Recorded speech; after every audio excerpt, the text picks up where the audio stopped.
Bom dia a todos vocês, meu nome é Valéria Gregório e eu quero hoje compartilhar com vocês um assunto que chega muito no meu consultório e eu tenho certeza que vocês vão ter interesse sobre esse assunto também.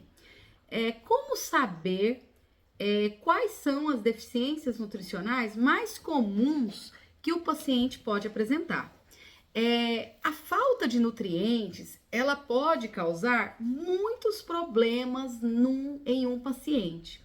Então, uma nutrição adequada, ela visa garantir saúde, garantir bem-estar, mas como que eu vou saber se eu estou com alguma deficiência nutricional? Então, o nosso vídeo de hoje vai falar sobre isso. Ter uma alimentação equilibrada hoje é considerado o primeiro passo para a gente ter uma determinada quantidade de vitaminas e minerais. Ainda assim, pode ser que seu corpo está sentindo alguma falta de algum nutriente. Então, quais são as deficiências nutricionais mais comuns que a gente tem que se atentar? A primeira deficiência nutricional é a deficiência de ferro. A deficiência de ferro, ela é tão comum que hoje a Organização Mundial de Saúde, ela já estima que ela afeta 25% da população. A falta de nutrientes como ferro no organismo, ele pode causar alguns sintomas que eu vou falar para vocês. Cansaço, fraqueza, o sistema imunológico enfraquecido, função cerebral prejudicada. E, além disso, a deficiência, ela afeta a produção de glóbulos vermelhos do sangue. Então, automaticamente, vai haver uma interferência na circulação sanguínea. Então, as consequências de uma deficiência de ferro, elas vão estar associadas a um transporte de ferro inadequado, principalmente o transporte de nutrientes para as células, e também problemas associados à anemia. Outra deficiência muito comum é a deficiência de iodo. De acordo com um estudo em 2013 da revista Tireoide, a falta de iodo afeta 1/3 da população mundial. Então, o iodo ele é essencial para a produção dos hormônios da tireoide e para o funcionamento adequado da glândula tireoide. Então, alguns sintomas eles podem indicar a deficiência do iodo.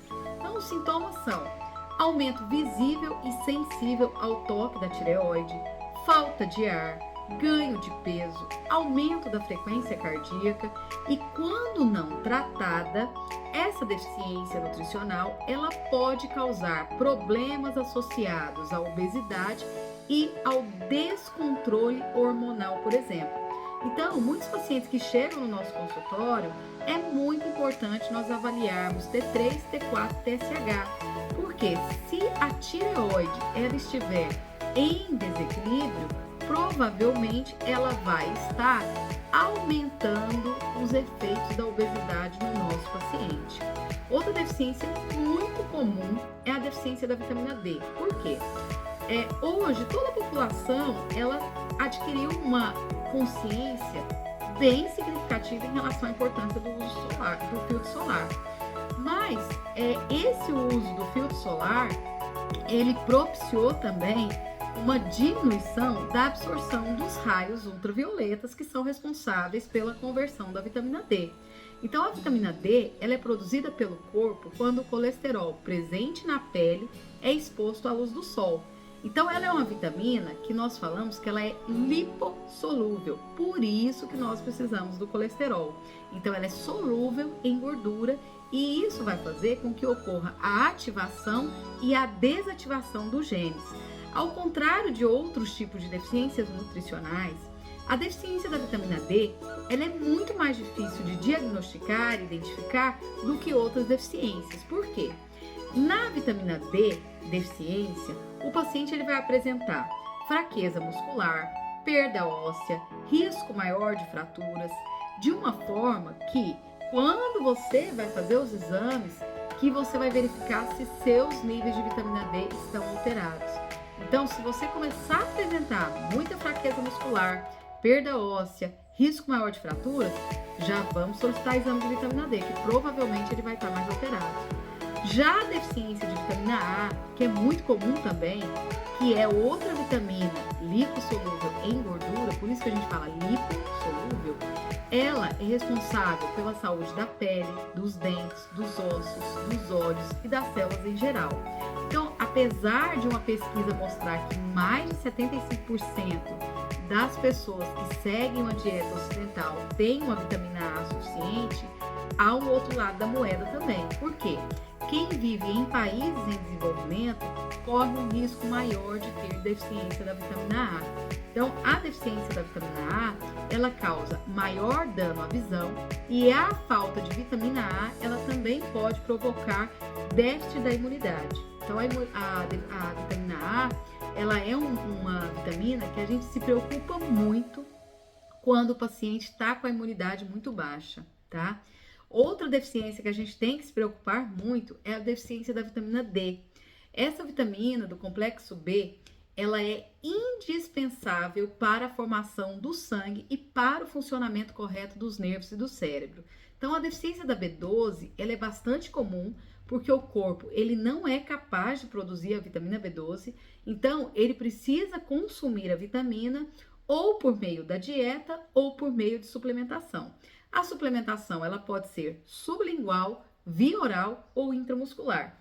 Pacientes que fazem cirurgia bariátrica, eles têm uma recomendação maior do uso da vitamina sublingual e intramuscular do que pacientes que não fazem. Por quê? Porque a absorção da vitamina B12, ela é muito diminuída em pacientes que fazem cirurgia bariátrica.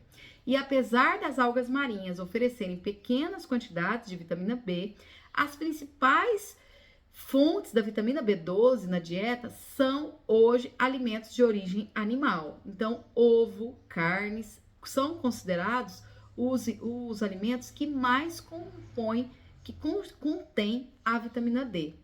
Estudos mostram também que até 80% dos vegetarianos e veganos podem ter deficiência de vitamina B12. Mas isso não quer dizer que quem come carne está com os estoques de B12 completos, tá? Porque nós temos que verificar qual é a condição do nosso paciente. Se o nosso paciente ele fez cirurgia bariátrica, se ele tem uma síndrome do intestino irritável, se o paciente tem diabetes, nós temos que avaliar como é a absorção da vitamina B12 desse paciente. Os sintomas mais comuns do déficit de B12 são aumento do tamanho dos glóbulos vermelhos, que eles são identificados através dos exames de sangue, altos níveis de homocisteína, problemas cognitivos e principalmente função cerebral prejudicada. É um paciente que fica irritado muito rápido, que fica nervoso muito rápido. Então, tudo isso pode ser um indicativo de déficit de vitamina B12. Outra deficiência muito comum é a deficiência de magnésio. O magnésio, ele é um mineral tão essencial para a saúde que um estudo mostra que ele faz parte de mais de 300 reações enzimáticas no nosso corpo. Então, ainda assim, muita gente consome menos magnésio do que a quantidade ideal. Então, o resultado da falta desse nutriente são sintomas como ritmo cardíaco anormal, fadiga, enxaqueca, síndrome das pernas inquietas e câimbras musculares. Além disso, a falta de magnésio está associada ao desenvolvimento de doenças crônicas como osteoporose, diabetes tipo 2 e a síndrome metabólica e doenças cardíacas. Nós temos também a deficiência de cálcio. A deficiência de cálcio, ela é considerada uma deficiência muito comum e ela é essencial para a saúde dos dentes e dos ossos. O cálcio, ele tem um papel também de manter a função muscular e dos nervos e do coração. Então, o sintoma mais comum da deficiência de cálcio hoje é a osteoporose, que é uma doença caracterizada por ossos frágeis e fáceis de quebrar. E quando há uma deficiência de cálcio no organismo, o cálcio armazenado no osso, ele é liberado para a corrente sanguínea. E isso resolve uma deficiência nutricional imediata. Só que o problema é que os ossos ficam mais enfraquecidos e esse enfraquecimento dos ossos deixa o nosso paciente mais sujeito a fraturas ósseas. Por isso que nós temos que ter muito cuidado com a deficiência de cálcio. Lembrando que quando a gente vai aumentar o cálcio na dieta do paciente, nós precisamos aumentar também o magnésio. porque o magnésio ele ajuda no transporte do cálcio para o osso. Em relação aos tratamentos da deficiência nutricional, para a correção da falta de ferro, é muito importante que nós façamos uma dieta para o nosso paciente que seja rica em ferro. Então, contendo carne vermelha, fígado bovino, mariscos, sardinha em conserva, sementes, feijões e principalmente folhas verdes escuras. É muito importante que nós possamos aumentar o conteúdo de vitamina C para o nosso paciente, porque a vitamina C ela aumenta a absorção do ferro. Assim, combinações interessantes seriam brócolis e pimentão, feijão com a carne, couve com suco de acerola, para a gente associar as duas combinações e aumentar a absorção do ferro. Em relação à falta de iodo, é muito importante nós aumentarmos na dieta do nosso paciente algas marinhas, peixes, ovos e laticínios. Laticínios, lembrando que eu não quero leite em caixinha, tá? Eu quero no máximo leite em saquinho. E lembrando que o sal de cozinha, apesar dele ser enriquecido com iodo para prevenir a deficiência de iodo, é importante nós consumirmos o sal com moderação. Por quê? Porque nós vamos apresentar outros problemas associados com o excesso do consumo do sódio. E é muito importante a gente verificar se vai existir a necessidade da suplementação ou não. Por quê? Porque existe alguns casos que só a dieta rica em iodo, ela não é suficiente para que o paciente atinja as recomendações necessárias de iodo para atingir a normalidade de iodo no sangue. Outro ponto em relação à correção da falta de vitamina D, o primeiro ponto é o banho de sol das 8 às 8h15 da manhã, que é o horário que o sol não tem os raios que não são saudáveis para o organismo. Outro ponto que é importante é aumentar óleo de fígado de bacalhau, gema de ovo e peixes com gordura. A gordura do peixe, ela contém vitamina D. Então, é muito importante que a gente oriente o nosso paciente, né? E em relação à falta da vitamina A vitamina A ela está presente em muitos alimentos em duas formas. Na forma da vitamina A pré-formada e na provitamina A. Então, a origem da vitamina A pré-formada é aquela encontrada em produtos de origem animal. Enquanto a provitamina A, ela está presente nos alimentos de origem vegetal. Então, a forma mais comum é o beta-caroteno, que é transformado pelo nosso corpo em vitamina A. Então, as principais fontes de vitamina A são carne de fígado bovino, óleo de fígado de peixe. Já a provitamina A inclui batata doce, cenoura e os vegetais folhosos verdes escuros. E suplementos de vitamina A, eles quase nunca são necessários, mas se for usar, é importante você sempre procurar um bom nutricionista para que ele não recomende uma dosagem de vitamina A que pode ser tóxica. E em relação a B12, é muito importante a gente aumentar na dieta do nosso paciente carnes, ovos, leite derivados, fígado de boi e mariscos. Lembrando que em alguns casos vai ser necessária a suplementação intramuscular ou sublingual ou via oral. E tanto pacientes vegetarianos quanto veganos, eles devem fazer o exame de rotina para checar os níveis de vitamina B12 no organismo.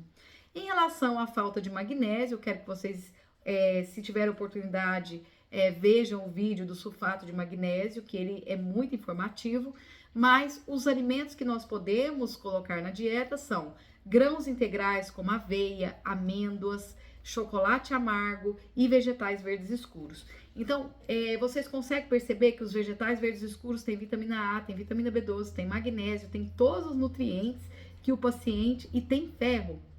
Então, assim, é muito importante que sempre na sua dieta contenha vegetais verdes escuros, né? E em relação à falta de cálcio, de acordo com um estudo publicado em 2015 na revista Endocrinology and Metabolism, a melhor forma de corrigir a deficiência de cálcio é por meio da alimentação, tá? Alguns médicos, eles podem sugerir o uso de suplementos de cálcio, mas nós temos que verificar qual o risco e qual o benefício, tá? Em cada caso, se o paciente tem algum problema cardíaco, para a gente poder avaliar melhor essa questão. E lembrar que, a saber dos alimentos que são ricos em cálcio, nós temos peixes desossados, principalmente sardinha, leite, laticínios e vegetais verdes escuros, como couve, brócolis e espinafre. E aí, às vezes você se pergunta, mas será que eu tenho que me preocupar tanto com isso? Então vamos lá. Qual que é a principal consequência da má nutrição? Certamente a má nutrição, ela pode causar muitos outros problemas além das deficiências nutricionais. Então a desnutrição, ela pode te deixar com a sensação de sempre estar cansado, com sono excessivo, com dificuldade de pensar. Deficiências nutricionais, geralmente, elas podem causar sintomas como queda de cabelo em excesso, formigamento nos pés, dificuldade de cicatrização e, principalmente, dificuldade de cicatrização de feridas. É importante a gente sempre observar que a falta de certos nutrientes, ela vai impactar vários processos do nosso corpo. Então, isso pode prejudicar o funcionamento dos órgãos vitais, pode contribuir para o desenvolvimento de doenças e é importante que sempre o paciente entenda a importância de seguir uma dieta variada e equilibrada em prol da redução das deficiências nutricionais, porque isso vai te garantir muito qualidade de vida, redução de doenças, redução de fraturas, mais disposição, mais energia. Então, quanto mais a gente sempre estiver preocupado com nossas vitaminas e sempre que a gente verificar que tem alguma vitamina que está em deficiência, mais importante vai ser para a gente corrigir as deficiências, tá? Então, eu espero que vocês tenham entendido esse vídeo.